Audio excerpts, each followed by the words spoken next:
What's going on, man? Welcome back to the basement. I'm Ron, and every Monday I hop on here and give you guys my top 10 fantasy football takeaways and lessons learned and go through the things from Sunday that stood out to me. We got 3-2 Jets. The vibes are high. I had to put the jersey on, so we're out here. We have a lot to go through. Let's not waste any time. Make sure you go down below, subscribe, leave a like if you enjoy the video. Let's go.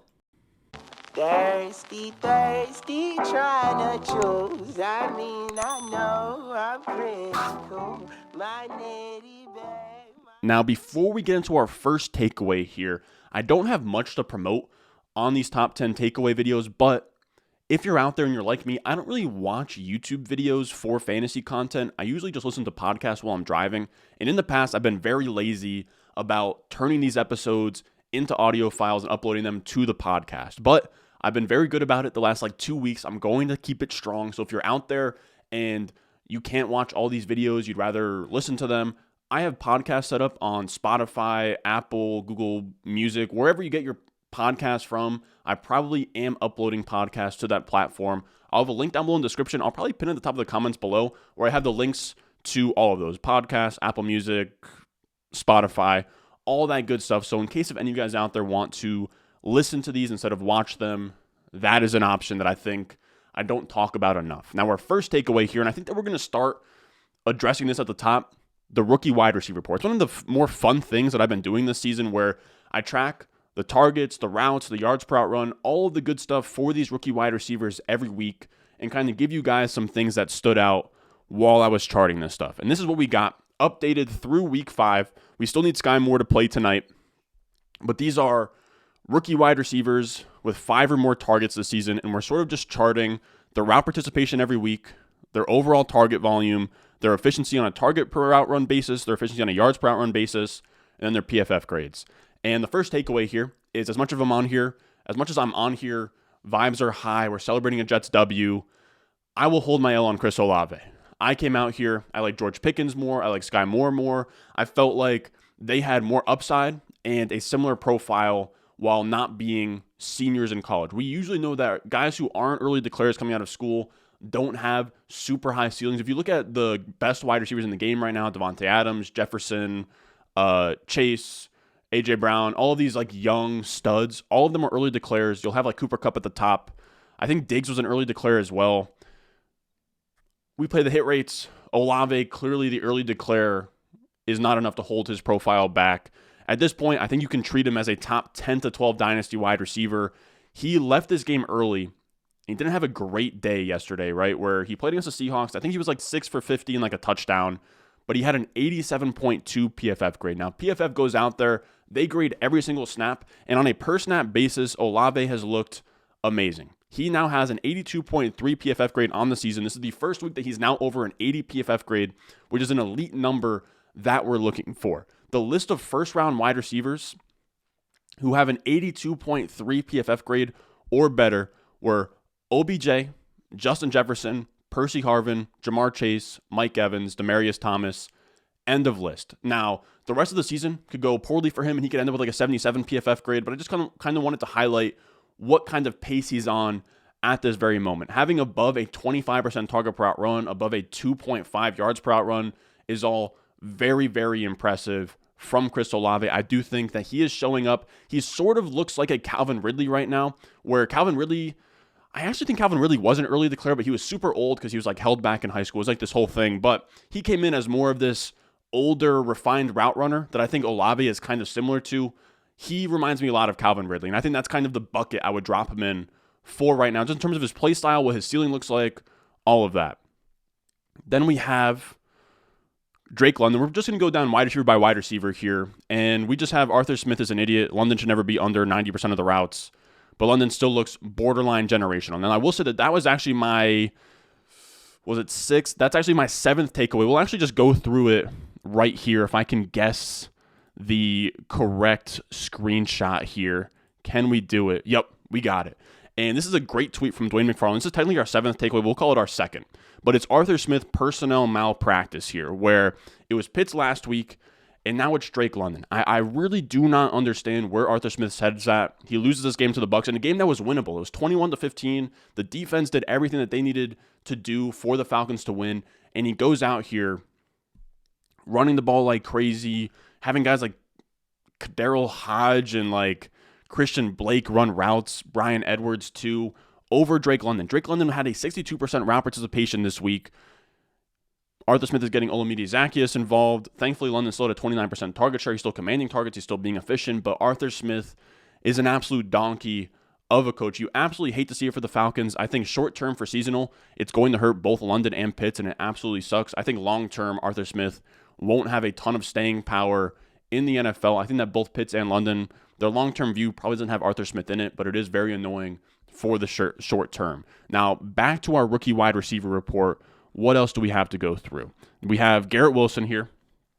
And sadly, Garrett Wilson has kind of been quiet since Zach Wilson returned. He actually ran less routes for the first time this season than Corey Davis. He only had a 75% route participation. I will say on a per snap basis, he still looks good, or per route basis, he still looks good. 23.5% targets per out run, 1.74 yards per out run isn't amazing, but it's still a fine number. And a PFF grade over 75 is also really strong. So I'm not panicking on him yet, but this idea that I had where he was like between London and Olave, I would now have Wilson and Olave pretty much neck and neck right now in terms of like dynasty, elite talents, all of that stuff. Then we have George Pickens, and George Pickens ties a career high in targets. He gets 8 targets, but Kenny Pickett had like almost 50 dropbacks, so that 8 target number actually put him under 20% targets per out run at 16% for the first week since week 2. So it's not great. I will say his PFF grade is climbing. His PFF grade went up. He's almost sniffing 70 plus now, which is really solid. The issue is we need those targets per out run, and we need the yards per out run to increase. 16.6% isn't great. 1.43 isn't great. Ideally, by the end of the season, we would like him to be a top 18 dynasty wide receiver. We probably need 70 plus PFF grade, 20% plus targets per out run, like 1.75 yards per out run or better.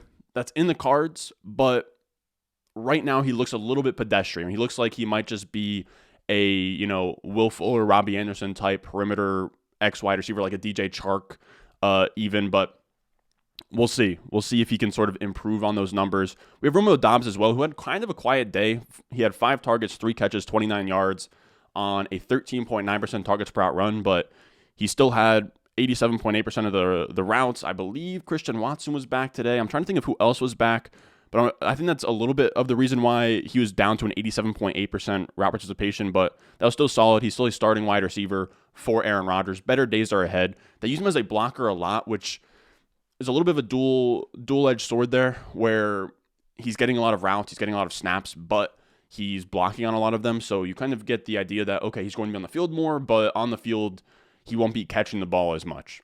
He actually had a great seal block, or he sealed the edge for Christian Watson on his touchdown. He's looked great as a blocker. He looked great all around. I don't think that he's just going to be used as a straight-up blocker, but it's just sort of what ended up happening in London.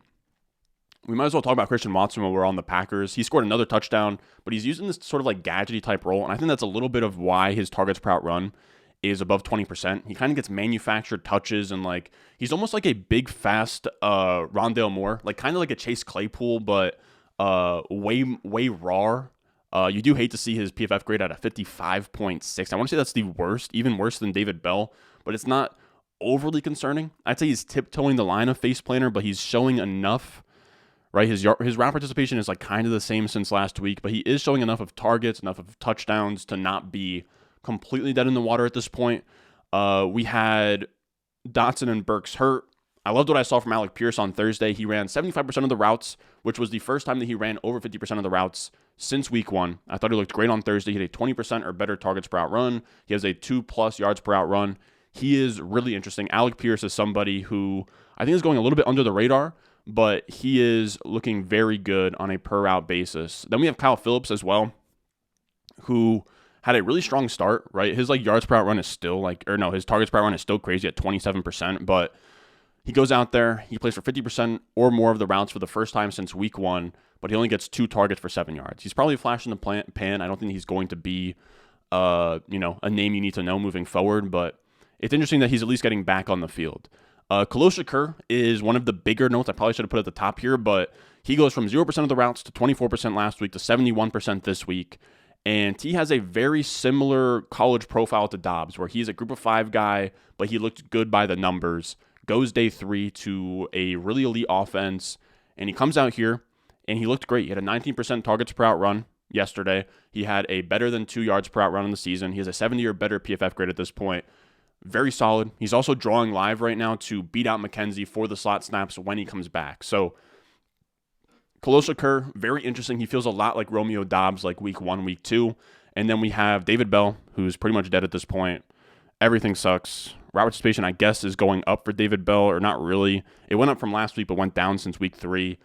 David Bell, I mean, if you could sell him for a 2 in Dynasty all day. And then Sky Moore is yet to play. We'll have that tonight. I'll probably update the rookie wide receiver report on the Discord after that happens. Now, our second takeaway is the Gabe Davis experience.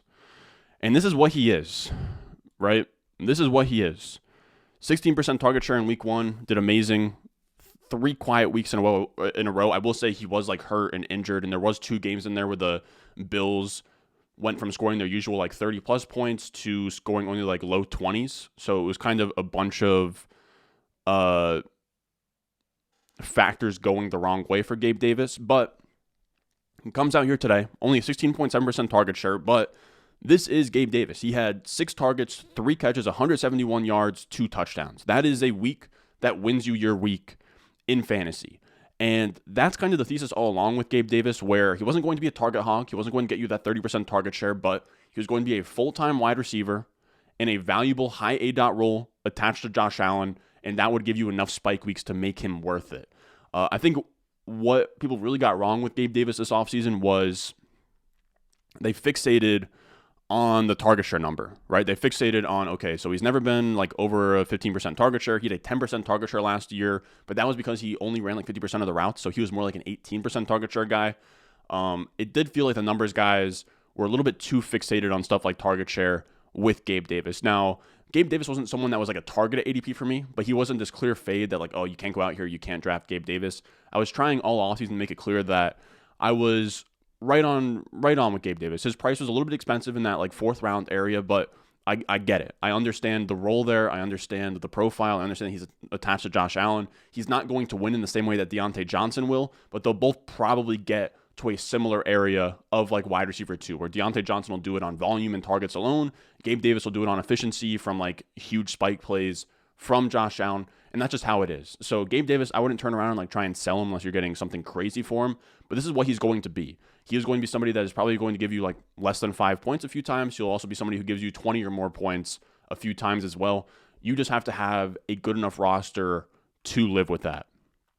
Our third takeaway is Breece Hall is inevitable, and a caution to those fading helmet decals. Breece Hall is currently RB7 in PPR. He played 68% of the snaps.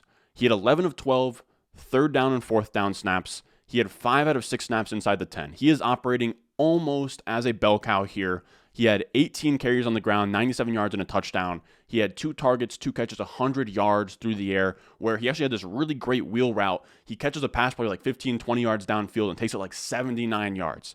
He looks fast. He looks explosive. He already looks like a fringe top 10 running back in the NFL. I am very excited about Breece Hall. He had 27.7 points. And I kind of just wanted to show this rant I had on Twitter this morning where I was just kind of talking about Breece Hall, the fantasy asset, and kind of reflecting on the people that were so against Breece Hall, where I had a video, it's one of my most viewed videos, I think it got like 50,000 views, but I said Breece Hall was the cheapest bell cow running back in fantasy drafts, and that he was going to be a league winner. And if you go back to that video and look at all the comments, it's just like, he's on the Jets, they're going to suck, the Jets suck, I can't trust a Jets running back, there hasn't been a good Jets running back since Thomas Jones, which isn't true. You've had Chris Ivory, who was pretty sweet for us for a little bit. But people love to just say, okay, he's on the Jets, he can't be good. I think the issue is that people have is just like the ADP of all the Jets were super suppressed, right? They think the Jets are going to be awful. The Jets offense is going to be a dumpster fire. And for sure, that was in the cards. Now, I'm a Jets fan, but I try to not be a Jets homer as much as I can. And if you look at my if you look at my exposure from last season, I wasn't like all in on Michael Carter and, did we have like Chris Herndon at that point? I wasn't all in on these random guys from the Jets just because they played for the Jets. But this was a year where things were coming together. Where if you look at this last tweet on the bottom, their PFF position ranks going into the season was 24th at running back, 18th at wide receiver, 13th at O-line, top 10 on established run, 16th D-line, 5th on established run, 17th defensive backs. This was the best roster they've had in some time, and I felt like there was upside there. I wasn't going to say, okay, this is going to be a team 1,000% that is going to be a top 10 team in the NFL. But if you kind of understand the wide range of outcomes of a young team like this that just spent a draft pick on Garrett Wilson, on Breece Hall, Sauce Gardner, there's a lot of variance here. And Zach Wilson heading into year 2 if he plays any better. So there's a wide range. And you fully accept when you draft a guy like Breece Hall or any of these guys on the Jets that, okay, the Jets can be a bottom 5 offense, but there's enough talent here, right? This is the best skill position group the Jets have had since Ryan Fitzpatrick, Brandon Marshall, Eric Decker. There's upside for more there. So instead of getting fixated on the Jets will always be the Jets will always suck. Look at the players, not the decal, because that's how you miss out on the Bengals last year, right? Where the Bengals have been a bad team since like Carson Palmer left. Joe Burrow comes out here, they get T. Higgins, they get Jamar Chase, and everything sort of lines up together so that they are very good. I think that we really get fixated on these bad teams and just treat them as bad teams. And it goes for the Lions and the Seahawks as well, where if you just bought into Amon-Ra St. Brown's talent or Swift's talent and got past, okay, this is an ugly team, you're doing great. Same thing with the Seahawks, where DK Metcalf and Tyler Lockett, 2 wide receivers who have been top 24, like each of the last 2 to 3 years, guys who we know are very talented.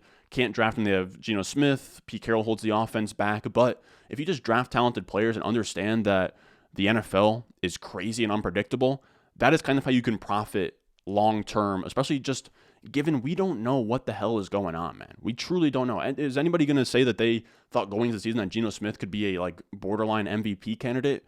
No. There's things that are out of our control. So I do just find myself betting on talent, especially rookie talent like a Breece Hall, because you don't know how good he could be. He could come out here, be a rookie. He could be the next Kareem Hunt, Alvin Kamra, or he could go out there and be the next Trey Sermon. But I kind of, the way that you win fantasy with these running backs in the middle rounds is leaning into that uncertainty and sort of letting the chips fall where they may. So everyone out there that drafted Breece Hall or traded for him after I had him as a trade target last week, hats off to you guys. Breece Hall looks like a bona fide league winner, and we haven't even hit like the bye week or anything. I think that there's a lot more to come for Breece Hall. Then our fourth takeaway is Alvin Kamra a top 5 running back rest of season? His workload yesterday was very nice. He had 72% of the snaps, which was elite. He had 23 of 32 running back carries. 23 carries for Kamra is crazy. He had 6 targets for a 24% target share. Also crazy. 29 overall touches, 194 total yards, 23.4 points, despite having no touchdowns. If that usage sticks, he is in the conversation for like RB4, RB5 up there with like Derrick Henry, Chubb, Mixon, any of those guys you want to put in there. This looks like it could be the start to Kamara's, sort of like vintage type role manifest. Or not even vintage role, because he's never been a 20-plus carry guy outside of like last year. So we could see him be a bell cow between the tackles and then also see like a 20% plus target share, which is really interesting. If you have Alvin Kamara shares, I do feel like he's sort of just revived himself this week. Now, our fifth takeaway, and I feel like this is the takeaway like every other week, but it's Rhamondre Stevenszn season. All right, we've been saying Rhamondre Stevenszn season since last week, and he had a breakout performance today where he had 54 snaps, 16 routes run, 27 touches, 175 total yards. He had 25 carries for 161 yards on the ground. He ran 64% of the routes, and 65% plus is like that Eckler, Kamara, Aaron Jones area. So he's right in that elite area of catching passes. He has juice. He's 5th in explosive rush rate. He's 8th in avoided tackle rate. He led all running backs in snap share as well at 89%. I hate to sort of like victory lap an injury, and I'm not even really going to. I actually have more Damian Harris than I have Rhamondre Stevenszn in managed leagues. You have Damian Harris, who has a hamstring injury, and as long as he's out, Rhamondre Stevenszn is going to flirt with RB1 numbers. And even with Damian Harris in, I think Rhamondre Stevenszn probably flirts with like top 15 running back numbers. And that's assuming that Bill Belichick has seen enough from Rhamondre to not like want to use Ty Montgomery when Ty Montgomery is healthy. And I think that That's a toss-up at this point, right? We could see Ty Montgomery back and just take away the pass-catching role, but Bill Belichick spoke glowingly about Rhamondre Stevenszn yesterday, and I don't think that you hear him talk about this about a lot of players. He said, you have to give him a ton of credit. With Damian out, we only carried 2 backs for the game, and he put it all on his shoulders and finished with a couple of first downs there at the end of the game and 4-minute offense. And that's because they only had Damian Harris, they only had Rhamondre Stevenszn. Damian Harris goes down. Rhamondre Stevenszn was the guy the rest of the game. And Belichick said, yeah, he is always good. He does a great job with the ball in his hands. He's a strong runner, but he can make people miss. He is a really good football player. Really a good football player. So glad we have him. He said he had a couple of blitz pickup plays right in the middle, or he had a couple of blitz pickup plays right up the middle where he stepped up there. He's a good all-around back. Love him, the coach added. He loves Stevenszn. He loves his entire skill set. Him having the 5th highest explosive rush rate and 8th highest avoided tackle rate at like 231 pounds is crazy. Rhamondre Stevenszn is a legit talent. He's a legit running back. The role is there. It is firmly wheels up, even if Damian Harris's injury isn't long-term. Now, I also want to touch on the Etienne stuff. Our 6th takeaway is Etienne fire and ice. He had a decent day, right? So he outsnaps James Robinson 53% to 41%. He had 15 opportunities to James Robinson's 12. It's an encouraging touch split.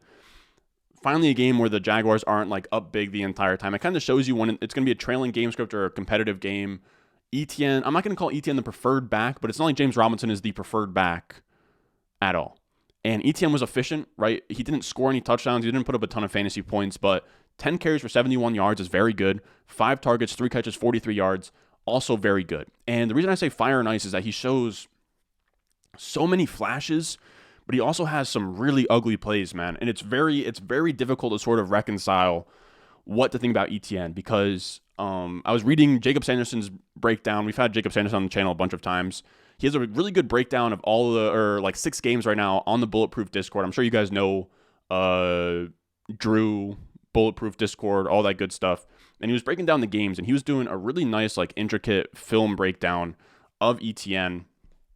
And it's so frustrating because he looks special. His acceleration is insane. You get him, a run up the gut, and he'll have it at the first down marker if he just has a clear lane within 3 to 4 strides. He is upfield. He goes north and south, but he has some very, very frustrating plays where he just makes such a bad play, such a negative outcome on a lot of these plays where it is tough to see a coach want to trust him in a bell cow role, 80% of the touches, 80% of the snaps kind of thing, which looks like for now it's going to cap his upside. He had, obviously in the first game, he had the drop on the goal line. I think he might have even fumbled near the goal line, but then he also had a crazy catch downfield on a wheel route.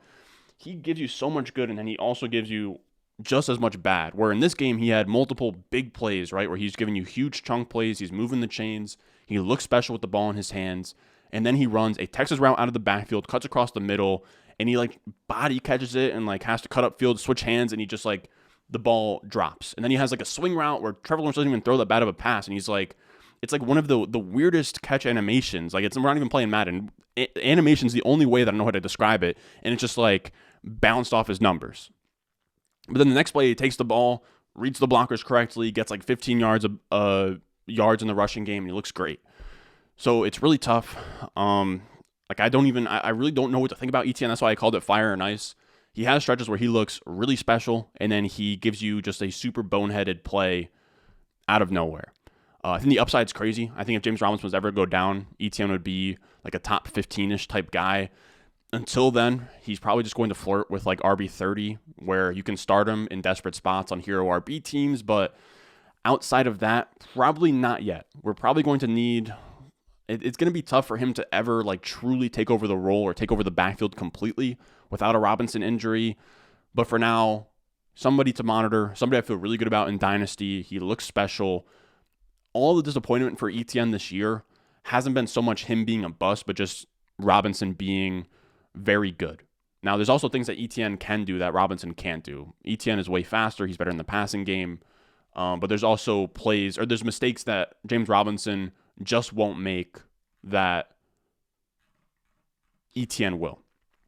Then we have Arthur Smith personnel malpractice. We already went through that. Our 8th takeaway is Jakobi Meyers, Diontae Johnson, Spiderman meme. They are very similar profiles at this point. They should be respected as such. This is a great tweet from Jacob Sanderson saying, Jakobi Meyers in 2022, he has 9 targets per game at this point. I think he's been healthy for 3 games. 9 targets per game, 6.7 receptions per game, 87 yards per game, 32% target share. He's basically a round 4 wide receiver that we got to draft in round 12, and he's pretty much always been this guy. He is the wide receiver 8 right now in PPR with 8 targets, 7 catches, 111 yards, and a touchdown this week. Wide receiver 8 in PPR points per game through 3 games. He is probably at this point a top 30, top 36 guy rest of season, somebody that you can start pretty confidently every week. It's actually crazy that he has maintained a 30% plus snap share or target share despite having Mac Jones for 2 games, now Bailey Zappi this past week. Jakobi Meyers, I think, is a bona fide target earner at this point.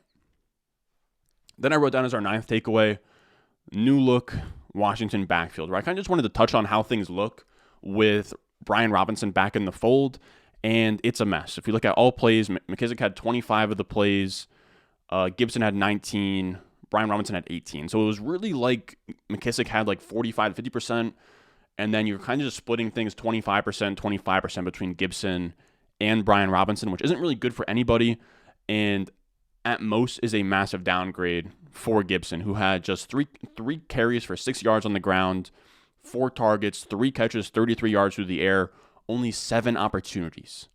Gibson is probably now a like fringe RB3, RB4, not somebody you can really start every week. The production you got from Gibson early on in the year, you can pretty much kiss that away, which really sucks. Then we have Brian Robinson, 9 carries for 22 yards, not super efficient, but really cool to see a guy who got shot and possibly wasn't going to play the rest of the year get 9 carries in his first game back. He led the backfield in opportunities. He had 9. Gibson had 7. McKissic had 7. I imagine this being Brian Gibson's first game back, they're not going to give him a full workload. So those 9 carries could expand. He only had 18 snaps. Those could very likely expand. Brian Robinson, trending in the right direction. I don't think you can start him. I wouldn't feel good about starting him until he really, really takes over here. And then we have McKissic, 7 opportunities. He had 7 targets, 5 catches, 37 through the air. He will just have his same passing game role. I think that Brian Robinson hurts Gibson much more than it does McKissic. And our last takeaway here is it's Kenneth Walker time. It's Kenneth Walker time. We have Rashad Penny. He goes down. You absolutely hate to see. He's out for the season for feels like the 4th time or 4th year of his 6-year NFL career that he is missing the entire year for an injury. It really sucks, but that gives Kenneth Walker a huge, huge boost. He had yesterday a really nice long run, long touchdown. He ends up with 8 carries, 88 yards, a touchdown, and he looks really good on a per snap, per attempt basis. He is 3rd among running backs right now with a minimum 20 attempts in avoided tackle rate. He's 2nd in yards after contact per rush with 5.74. He looks good. He had 27 snaps to DJ Dallas's 2, I believe. DJ Dallas, or not 2, maybe it was 12.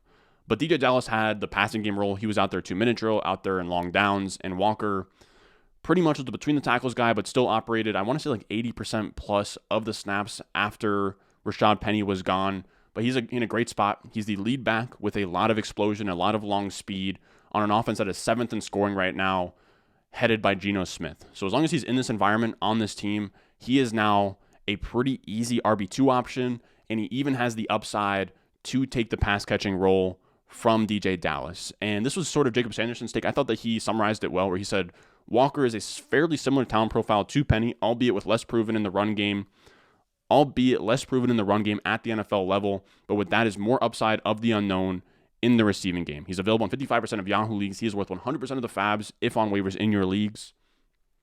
I'll probably talk about him tomorrow in the waiver video, but he's somebody you need to be extremely aggressive on. He could be one of the guys you had to have this year. We know rookie running backs or rookies in general are talent profiles we want to be targeting. And then he says the benefit of Walker, of course, is while Penny had a second talented running back nipping at his heels, Walker only faces competition for passing downs. His role is going to be similar to 2021 Gibson, or just like weeks 1 through 4 Antonio Gibson. I don't even know what bifurcated deployment is. Jacob is like a lawyer, and he sometimes says words that I can't understand, but he's going to have probably all the goal line work, all the early down stuff, all the short yardage work, and then you'll have upside to eventually get snaps on long downs, on passing downs in the 2-minute drill. Very, very exciting for Kenneth Walker, who already looks extremely efficient, extremely explosive. Somebody I actually just put as my RB6 in the recent Dynasty Rankings update. People were not happy about it. I'll be honest, I sort of luck boxed my way into that looking a lot better just one day later. But as a 21-year-old rookie running back with a strong round 2 profile, and just given how old running backs are right now and how bad or injured running backs are right now, I think when we look back after the season's over, I think Kenneth Walker should have that Etienne type value, where Etienne didn't even play his rookie year, but just because of age and potential, he was like RB8 at some point in the offseason. I'd be shocked if Kenneth Walker wasn't a top 10 running back in Dynasty in like December, January. So that is going to do it for us today.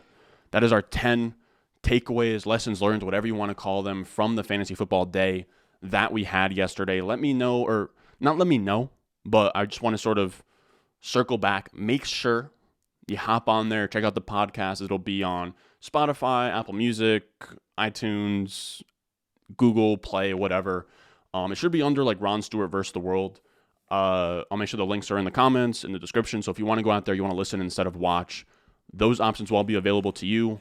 I will see you guys for the waiver wire video tomorrow morning. As always, I love you guys, and I will see you in the next one. I got the juice, I got the juice. Channel, Chatham's on. Foolies glad I'm home. Even my haters kinda glad I'm on. Rest in peace to my vagabond. Rapper, song, singer, suspended, subpoena from misdemeanor.